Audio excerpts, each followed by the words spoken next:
У нас остался 1% из всех БЧБшников, с которыми можно еще нормально разговаривать. Все остальные БЧБшники – это просто пыль и грязь под ногтями. С ними разговаривать нету смысла, их нужно сажать и наказывать. Мы белорусы, мирные люди, владу отдали Шкловской Иуде. Это приверженцы тех самых формирований нацистских батальонов периода Великой Отечественной войны. Это беглые, это предатели нашей страны. Это коллаборанты, которые готовы подставить свой задний проход ради Запада, ради США, ради Великобритании, ради ценностей Евросоюза и той жизни, которую им декларируют. Им объяснять этим никчемным предателям ничего не нужно и нету в этом смысла. Калісьці Лукашенко казаў, што здаровы дурак апасен для общества. Знаёмцеся, гэта Ягор, раней быў Дмітрый Макаренко. Ягор палітычны блогер з нікам Лифтадор, ладзіць міжнародныя эфіры ў тыктоку, претендуя на объективность. Я им показываю своим примером, что в Беларуси режима нет. Я хочу, каб вы его запомнили, тому что придет час, когда он будет казать по-иншему. Скажите, как вы думаете, нужно ли плохого змагара, который очень радикализирован, бить дубинкой? Ну, если не доходит, надо бить.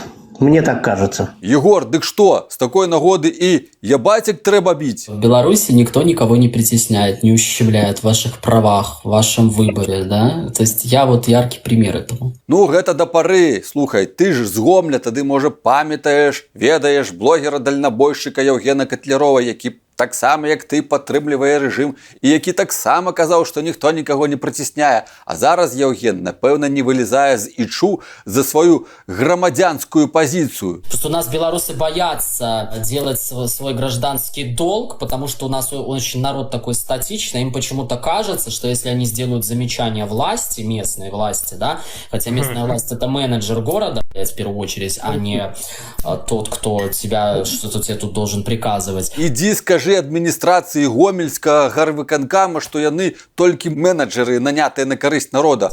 Им почему-то кажется, что если они сделают какое-то замечание местной власти, то их сразу же посадят, увезут в тюрьму, вот, или что-то такое. А чаму людям так кажется?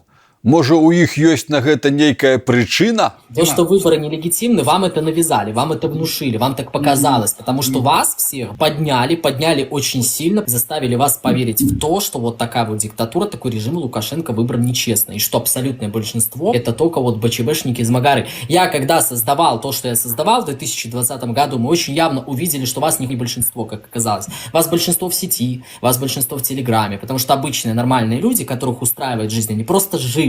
Им не нужна была эта политика. Они пошли, Лукашенко галочку поставили, живут дальше, развиваются, создают семьи, строят свой быт, строят свое будущее. Но когда вот то, что случилось, мы все прекрасно увидели, что БЧБшников, кажется, их не большинство. Ягор хоча пераканаць нас, што яшчэ на этапе збору подпісаў не было відавочна, за каго большасць.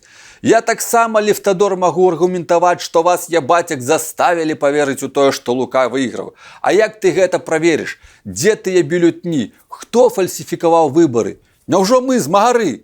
Вы говорите о несправедливых выборах и хотите провести справедливые. Отвечаю вам на этот вопрос. Мы провели выборы. Пока вы меня не убьете, других выборов не будет. Дык что, Лифтадор, каб провести новые справедливые выборы, треба со слова Лукашенки забить его? Так повинен говорить человек, який честно перемог. Я вам гарантирую, что в 2025 году Лукашенко 97% соберет, если он пойдет избираться. У Чаушевску перед расстрелом, кажуть, быццам бы было под 99% падтрымки. Только як гэта ему допомогло? Нехта Степан у моих ног лежал, пятки мои нюхал. Говорит, Лифтадор, дай мне интервью, дай мне, говорит, интервью. А я знаете, что сделал? Я его пнул копытцем и сказал, иди. Во, як яно было. Теперь вы ведаете. Нам продлили трансляцию до 21:35 по московскому времени прямым донатом из Российской Федерации. Ланочка, дякую, обнял, приподнял. Чмоки-чмоки-моки-моки. Я могу вось признацца, што зайздрошую Егору, бо ён можа легальна ладзіць вось такія сацыяльныя пытанкі. Мяне зацікавілі яго стрымы, бо па адказах гасцей можна зрабіць срэз рускамоўнага грамадства і нашых беларусаў. Прапаную паслухаць некалькі дыялогаў, якія ідуць уразрэз са светапоглядам Лифтадора. Паехалі! Мы белорусы.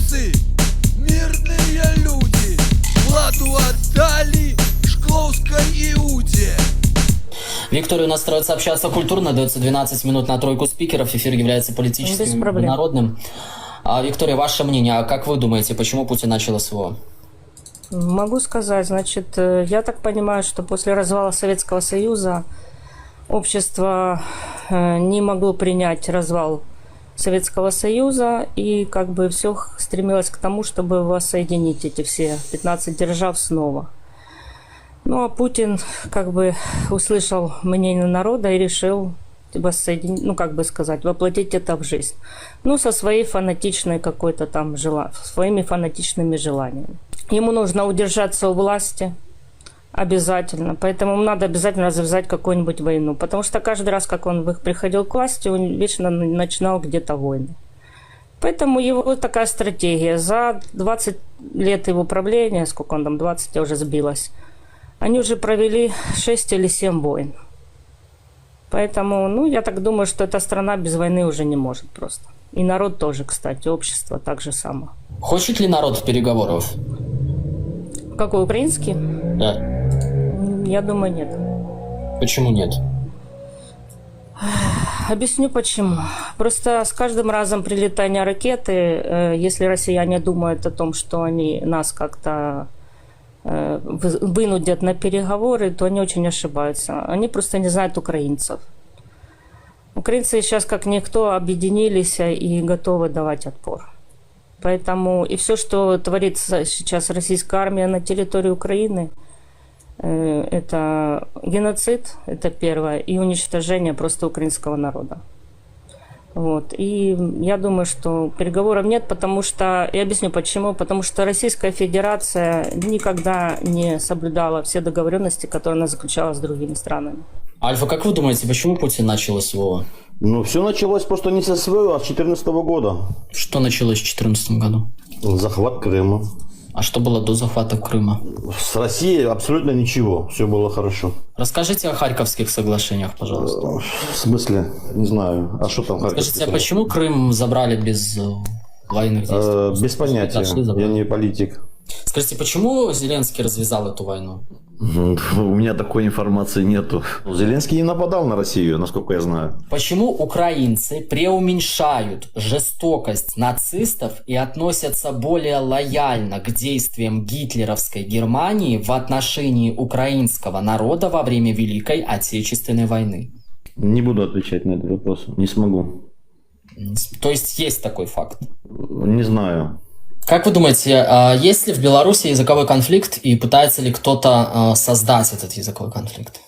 Конфликта нет, а создать пытаются. Да, например, вот БЧБ, которые очень активно использовали именно языковой вопрос. Скажите, Валерий, как вы думаете, почему наши змагары хотят, чтобы в стране был только один государственный, это белорусский? Как вы думаете? Ну, вар'яты, напевно. Скажите, да, вот этот новый орган власти при уходе Лукашенко, как вы думаете, как он будет работать? О, это настолько тяжелый вопрос, но я надеюсь, он, по крайней мере, он останется работать. Я так надеюсь. Будет, как он будет, не знаю. Это вопрос времени, вопрос ситуации. Кто придет вместо него, не разгонит ли этот новый орган власти. То есть, ну, тут такое... Это вилами по воде на кофейной гуще погадать. Все будет зависеть от нового нашего президента, если он уйдет. Угу. Есть ли кто-то из ваших знакомых, кто был делегирован на ВНС? Нет. Вообще никого? Не. Как же так? Почему? Ну, не знаю. У меня в основном знакомые это люди, которые не особо любят нашу власть. БЧБшники. Такие еще в Беларуси остались? Да, есть. Ходят, плачутся там сами себе, кухонные разговорчики и прочее. Почему Тихановскую допустили к выборам? А кто ее вообще допускал к выборам-то, Тихановскую? Ну как кто же, она она же такая? 11% набрала. А вы думаете, что это 11% настоящие 11%? Я что-то очень сомневаюсь. То есть вы считаете, что ей дорисовала власть? Там даже и 1% навряд ли было. А зачем власть? А кто она дорисовала такая вообще, 1%? Тихановская? Это же незаконно дорисовывать цифры. Вот вы мне скажите, а кто такая Тихановская? Вот кто она такая? Женщина. Понятно, что не мужчина. Ну вот она вот политиком из себя вот сделала. Она типа, политик? И ну, что она так как считает, политик? да. И что она как политик она предоставляет для Беларуси? Она Санкции? ничего не предоставляет. Вы мне скажите, если было очевидно, что протесты финансировались, зачем ее допустили к выборам? Ну, у нас допускают к выборам. Получается, во-первых, если она прошла к выборам как положено, значит, ее допустили, скорее всего, к выборам. У нас нету тюремной организации, скажем так. Но ведь она призывала своих людей к незаконным действиям, выходить на митинги, на протесты, на акции. Я видел эти процессы и акции, и возле меня, возле моего балкона ходили эти все, и видел, как это все происходило. Ну, может, в Минске было пострашнее, но в Бобруйске это детский сад. Мы все смотрим на Украину там постоянно, но я как-то больше топлю за то, что мы смотрели на свои проблемы. Вот, у нас как бы вот этот патриотизм больше, ну, идет уклон в это, но тем не менее своих же проблем много. Вот, допустим, самое глобальное это, ну, на мой взгляд, это нехватка рабочих рук. Вот. То есть у меня много моих приятелей работает на производстве, вот где говорится, что мы там, оно передовое, работает налажено, но на самом деле там работа не налажена, и работают там, извините, люди, которые отбывают за ЛТП. Вот. Они обычные люди, которые пришли туда устраиваться. За кого голосовали в 2020-м? А я не голосовал. Почему? Вот, но я не считаю нужным это делать. Почему? Ну, потому это что... В смысле? Ну, это же ваш гражданский долг проголосовать, разве нет? Вот. Ну, знаете, у нас же как бы есть, вы говорите, права. Вот у меня есть свое право. Я не хожу так, как я для себя делаю свои выводы. То, что у нас есть один человек, и все, и он решает. Вот. А все остальное фикция. А что именно фикция? Ну, выборы. Почему они фикция? Ну, потому что их нет. Почему их нет? Ну, потому что нет конкурентов, вот и все. Почему нет конкурентов? Были же конкуренты. Нет. Тихановская, Черечень, Конопадская. Нет. Это не конкуренты для меня, извините. А почему Лукашенко не выбрать тогда, если это не конкурент? Не выбрать, так все же так, как бы он и так правит. А зачем менять власть каждые 5 лет? Ну, любые перемены, это перемены к лучшему. В Украине сейчас перемены к лучшему? А я же говорю, я не смотрю в сторону Украины. Что вы пристали к этой Украине? Смотрите, вам сказали, когда вы были маленькие, пальцы в розетку не сувать. А почему пизданет? Потому что кто-то уже засунул. Поэтому вы пальцы в розетку не суете. Хорошо, а если мы постоянно, как вы говорите, суем эти пальцы в розетку уже столько много лет, и ничего не меняется? А можно примеры, что не так? Вот вы говорите, растет зарплата, она не растет ни черта. Растет зарплата. Потребительская корзина растет. Разве нет? Ну где они растет? У меня растет. Растет зарплата, растет и ценник в магазине. Слушайте, вы зарабатываете 1200 укладчиком, упаковщиком, для которого не надо никакого даже специализированного образования. Сколько вы зарабатывали на МТЗ? Тогда были эти нули. 2500. 2 миллиона 500, да, белорусских рублей. Вы получали на МТЗ $150 до деноминации. Сейчас вы получаете $400 укладчиком-упаковщиком. В смысле она, блядь, не выросла? Я прошу прощения, сейчас для нашего уровня жизни это не зарплата.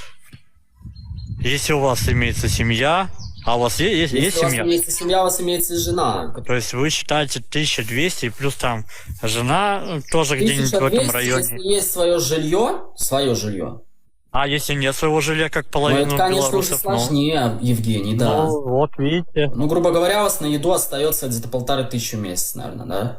Ну, где-то так, да. Евгений, если у вас была зарплата 700 рублей, у меня двое детей... У меня есть такие друзья, да. Я понимаю. Я бы понял, почему вы недовольны. Но когда вы мне говорите, что у вас зарплата 1200, у жены 1500, и вам будет есть и на покушать, и вы детей себе завели, родили, создали людей новых. Понимаете, какая-то ответственность? И вы все равно живете, и у вас есть деньги на развитие детей. Я не понимаю, что вас не устраивает.